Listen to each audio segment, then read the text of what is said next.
হযরত আব্দুর রহমান ইবনে আউফ যখন মদিনায় হিজরত করে চলে গেলেন, আমার নবীজি কান্না থামাতে পারলেন না, বললেন, আব্দুর রহমান, মক্কায় বিশাল বড় বড় তোমার খেজুরের বাগান ছিল, লক্ষ লক্ষ টাকার মালিক তুমি ছিলা, সব কিছু মাইনাস করে তুমি মদিনায় চলে এসেছ, সব কিছু কিন্তু আবু জাহেল দখল করে নিয়েছে। আব্দুর রহমান ইবনে আউফ বলতে লাগলেন, ইয়া রাসূলুল্লাহ, ইয়া হাবিবাল্লাহ, আমার সব কিছু যদি ছিনেও নেয়, জবর দখল করেও নেয়, আমি তো একজনকে দখল করে নিয়েছি, তিনি হলেন আপনি। সুবহানাল্লাহ। আমার নবীজি বলতে লাগলেন, আব্দুর রহমান, তুমি তো তোমার স্ত্রীকে ছেড়ে এসেছ, সহায় সম্পত্তি সব কিছু মাইনাস করে দিয়ে তুমি মদিনায় চলে এসেছ, তোমার তো যৌবন রয়েছে, তোমার স্ত্রী ছিল, তোমার সন্তান ছিল।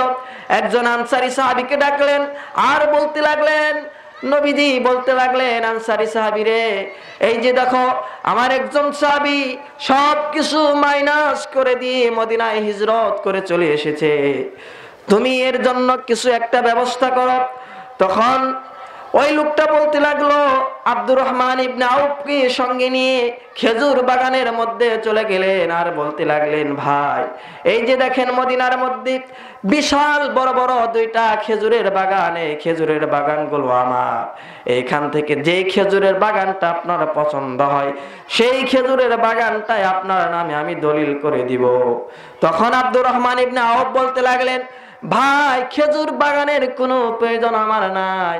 ওই লোকটা বলতে লাগলো, এই মদিনা শহরের মধ্যে কেউ তো আপনার কাছে মেয়ে বিবাহ দিবে না, কারণ আপনার তো টাকা পয়সা নাই, কেউ আপনার কাছে মেয়ে বিবাহ দেব না। এই কথা বলে বলতে লাগলেন, যে স্ত্রী আপনার পছন্দ হয়, আমার দুইটা স্ত্রী রয়েছে, একটা স্ত্রীকে আমি তালাক দিয়ে দেব, সেই স্ত্রীকে আপনি বিবাহ করে নেবেন। সুবহান।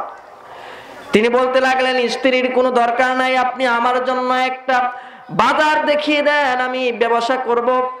বাজারে দেখিয়ে দেওয়া হলো। বাজারের মধ্যে গিয়ে তিনি ব্যবসা শুরু করতে লাগলেন, ব্যবসা করে কিছু টাকা ইনকাম করলেন। এরপর তিনি একটা বিবাহ করে 2-3 দিন পরে আমার নবীর সামনে উপস্থিত হলেন। নবীজি বললেন, আব্দুর রহমান রে, তুমি মনে হয় কিছু একটা করে বসেছ। আব্দুর রহমান বললেন, ইয়া রাসূলুল্লাহ, ইয়া হাবিবাল্লাহ, আমি তো বিবাহ করে ফেলেছি। আমার রাসূল বললেন, আমাকে তো দাওয়াত দিলা না। রাসূল বললেন, আমাকে তো বিবাহের দাওয়াত দিলা না। সাহাবী বললেন, ইয়া রাসূলুল্লাহ, কিভাবে আপনাকে দাওয়াত দেব, আপনার কথা তো আমি ভুলে গিয়েছিলাম। রাসূল বললেন, বিবাহ করেছো মানলাম, কিন্তু টাকা পয়সা কোথায় পেলাম? সাহাবী বলতে লাগলেন, ইয়া রাসূলুল্লাহ, ইয়া হাবিবাল্লাহ, আমি ব্যবসা করেছি, কিছু টাকা ইনকাম করেছিলাম, এরপর আমি বিবাহ করে ফেলেছি। আমার রাসূল তার জন্য দোয়া করলেন, বললেন, রব্বুল আলামিন এই সাহাবীর পরিবারের মধ্যে আপনি শান্তি দান করে দেন, বরকত দান করে দেন। এমন দোয়া তার জন্য করেছিলেন। আব্দুর রহমান ছায়ের মধ্যেও যদি হাত রাখতেন, সেই ছাইগুলো স্বর্ণ হয়ে যেত।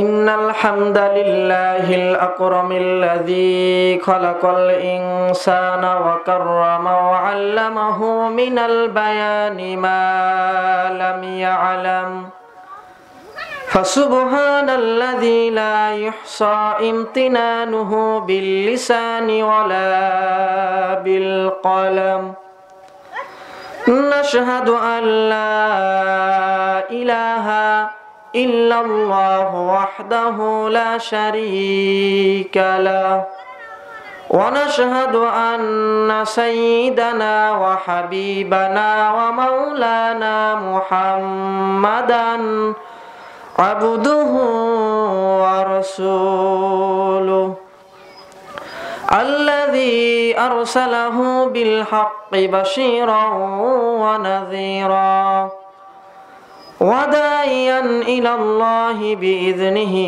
ওয়া সিরাজান ওয়া কমারান মুনীরা ফাকাদ ক্বালা আল্লাহু তাআলা ফি কালামিহিল মাজিদ ওয়া ফুরকানিহিল হামিদ। সকলে জবান ছেড়ে পড়ি, আউযু বিল্লাহি মিনাশ শাইতানির রাজিম। বিসমিল্লাহির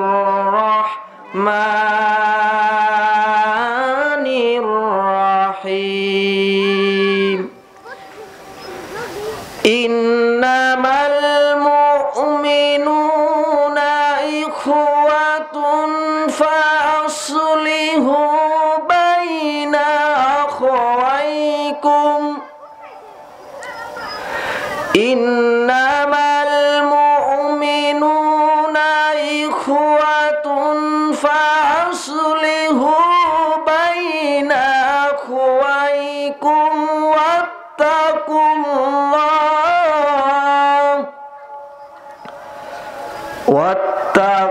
ওয়াত্তাকুল্লাহা লাআল্লাকুম তুরহামুন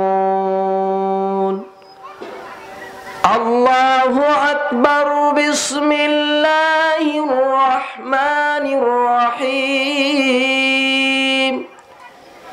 ইন্নাল্লাহা ওয়া মালাইকাতাহু ইউসাল্লুনা আলান নাবী ইয়া আইয়ুহাল্লাযীনা আমানু সাল্লু আলাইহি ওয়া সাল্লিমু তাসলিমা আল্লাহুম্মা সাল্লি আলা মুহাম্মাদি ওয়া আলা আলি মুহাম্মাদ কামা সাল্লাইতা আলা ইব্রাহিম ওয়া আলা আলি ইব্রাহিম ইন্নাকা হামিদুম মাজিদ আল্লাহুম্মা বারিক আলা মুহাম্মাদি ওয়া আলা আলি মুহাম্মাদ কামা বারাকতা আলা ইব্রাহিম ওয়া আলা আলি ইব্রাহিম ইন্নাকা হামিদুম মাজিদ মহান আল্লাহ রাব্বুল আলামিনের আলিশান দরবারে লাখ কোটি শুকরিয়া আদায় করছি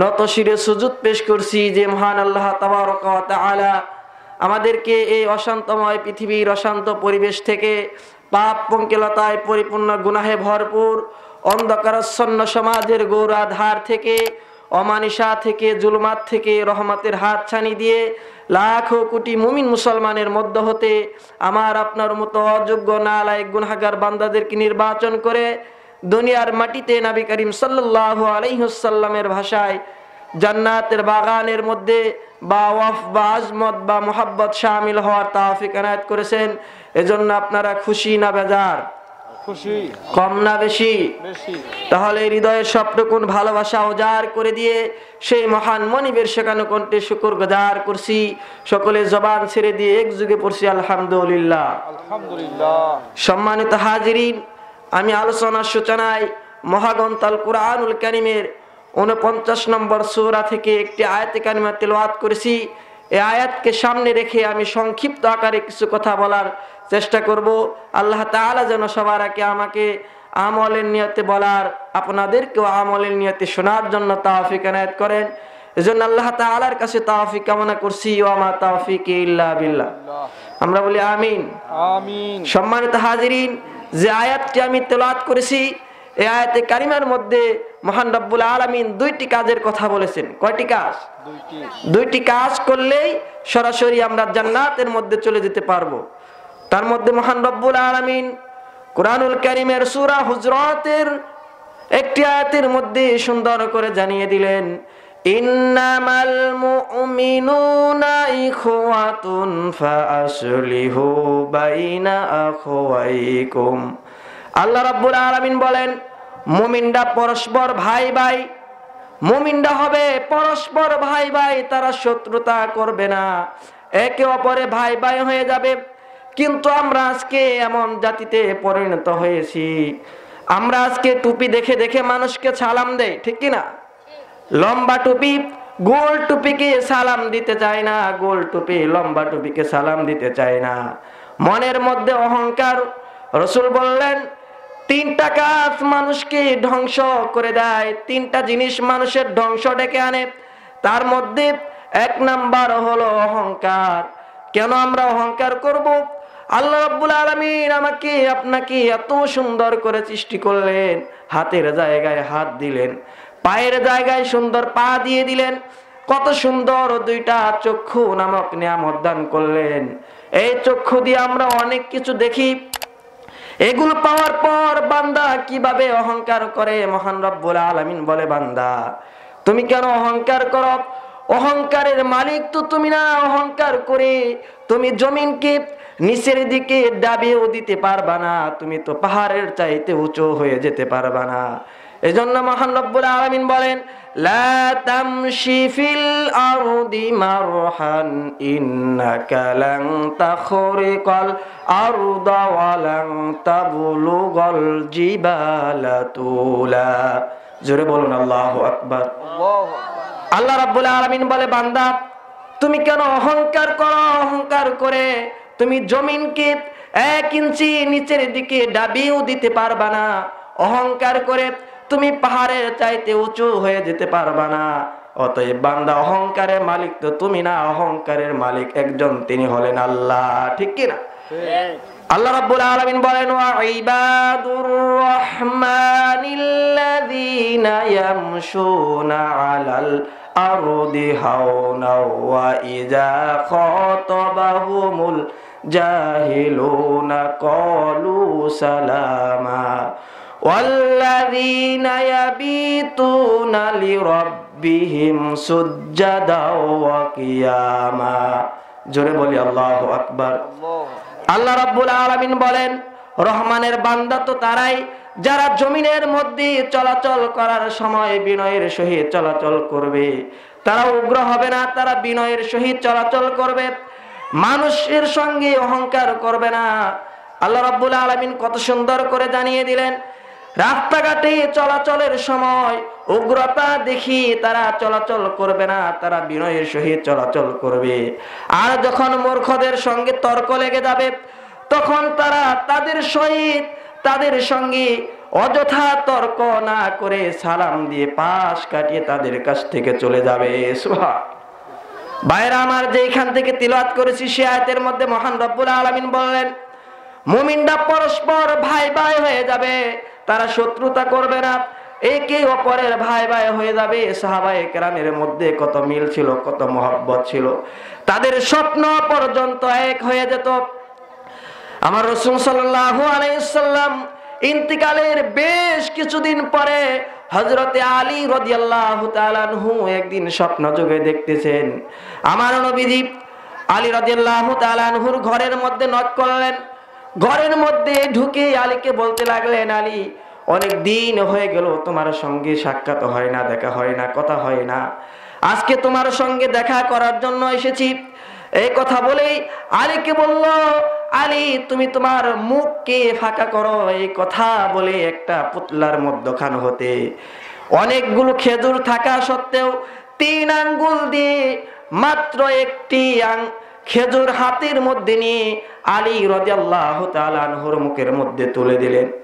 কিছুক্ষণ পর আলী রাদিয়াল্লাহু তাআলা আনহুর স্বপ্ন ভেঙে গেল।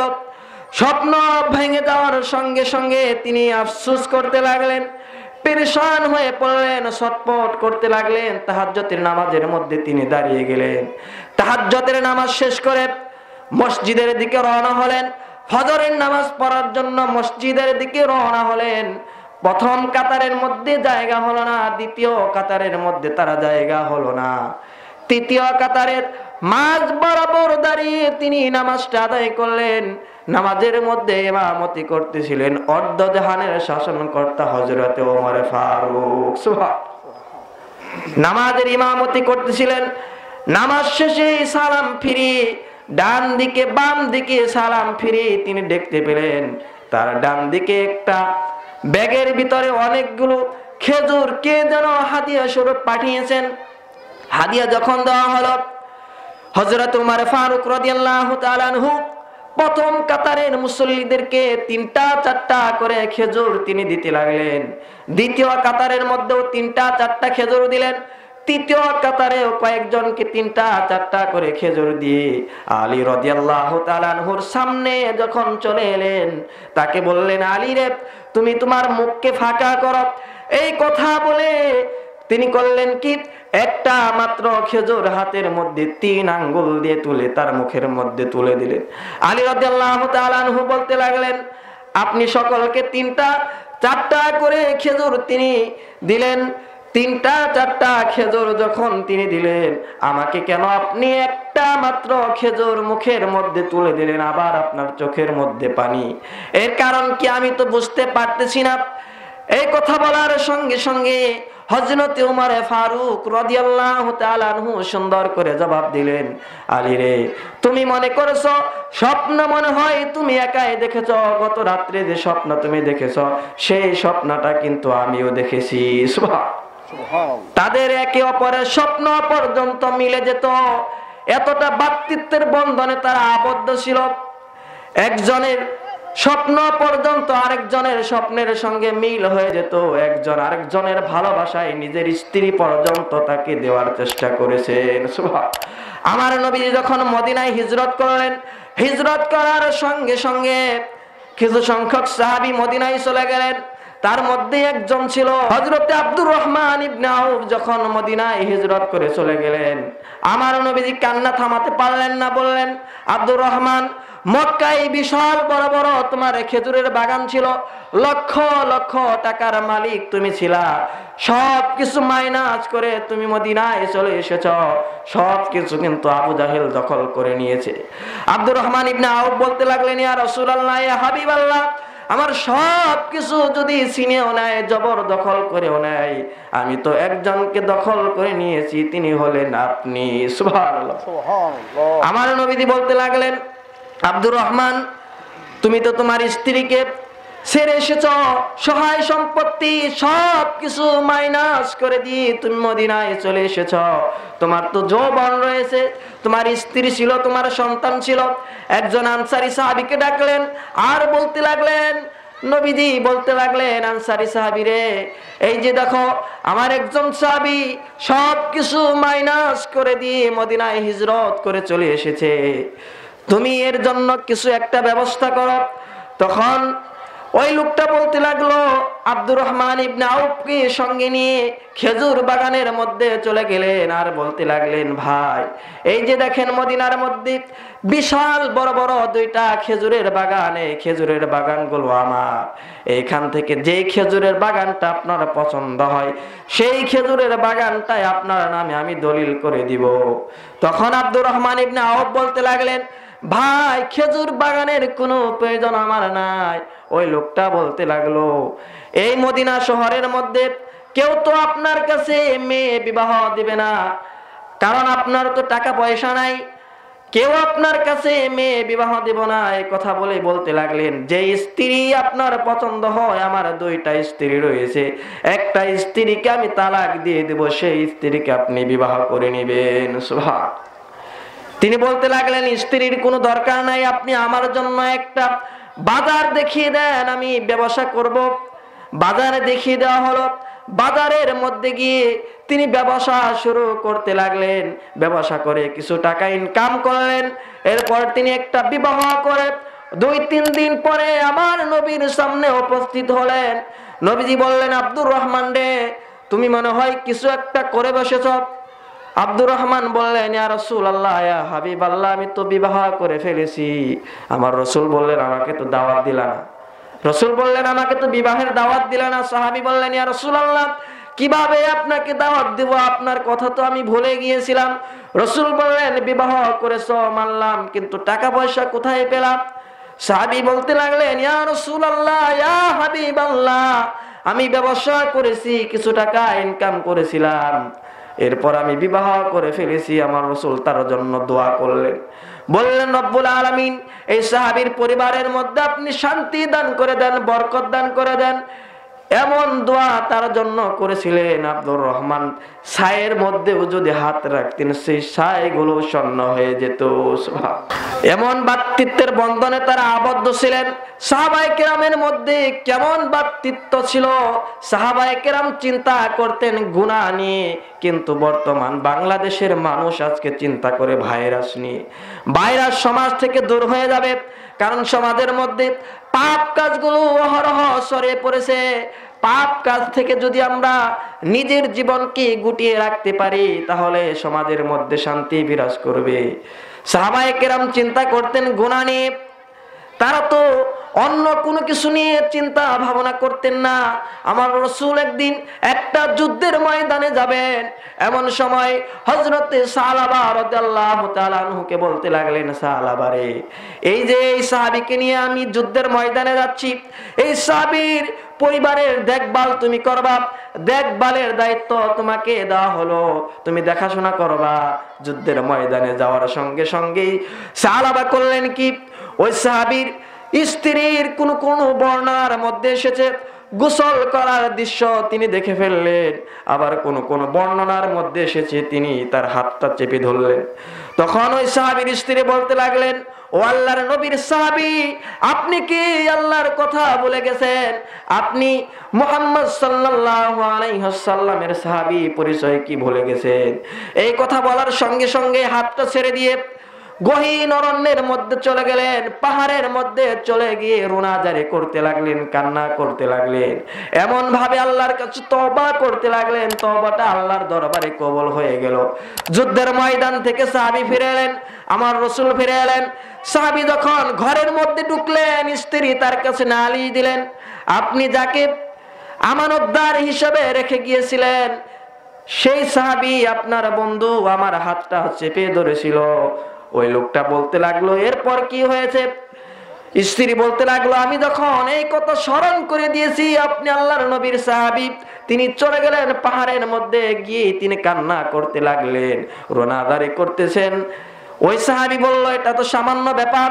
রাসূলের কানের মধ্যে আওয়াজ দেওয়ার সঙ্গে সঙ্গে আমার রাসূল বললেন, আমি তাকে মাফ করব না। সাহাবা করলেন কি, ফজরের নামাজের মধ্যে চলে গেলেন। নামাজের মধ্যে রাসূলের সঙ্গে যখন দেখা হয়ে গেল, আমার রাসূল বলতে লাগলেন, সাহাবা রে, তোমার কেমন মনে হচ্ছে? সাহাবা বললেন, ইয়া রাসূলুল্লাহ, আমার মনে হচ্ছে আমার হাড়ের প্রত্যেকটা হাড়ের ভিতর দিয়ে মনে হয় পিঁপড়া কামড়াচ্ছে। রাসূল বললেন, সাহাবা রে, তুমি তো আর দুনিয়ায় থাকবা না, তুমি মনে হয় দুনিয়া থেকে বিদায় হবা। ফজরের নামাজরত অবস্থায় দুনিয়া থেকে বিদায় হলেন। রাসূল বললেন, সাহাবায়ে কেরাম, কেউ জানাজার নামাজ পড়াবে না, এই সাহাবীর জানাজার নামাজের দায়িত্ব আমি নিজেই নিয়ে নিব। জানাজার নামাজের রাসূল ইমামতি করলেন। জানাজার নামাজ শেষে যখন বাড়ির দিকে ফিরতেছিলেন, বৃদ্ধঙ্গলির উপরে ভর দিয়ে দিয়ে যখন বাড়ির দিকে রওনা হচ্ছিলেন, সাহাবায়ে কেরাম বললেন, ইয়া রাসূলুল্লাহ, ইয়া হাবিবাল্লাহ, কেন আপনি আজকে এরকম করে হাঁটতেছেন? তখন রাসূল বললেন, ও আমার সাহাবীরা, আমি আজকে এই কারণে বৃদ্ধাঙ্গুলির উপর ভর দিয়ে হাঁটতেছি, কারণ সাহাবার জানাজার নামাজের মধ্যে শুধু তোমরা শরীক হও নাই, আল্লাহ তাআলা আরশ থেকে ফেরেশতা নাজিল করেছেন, যে ফেরেশতার কারণে আমি হাঁটতে পারতেছি না।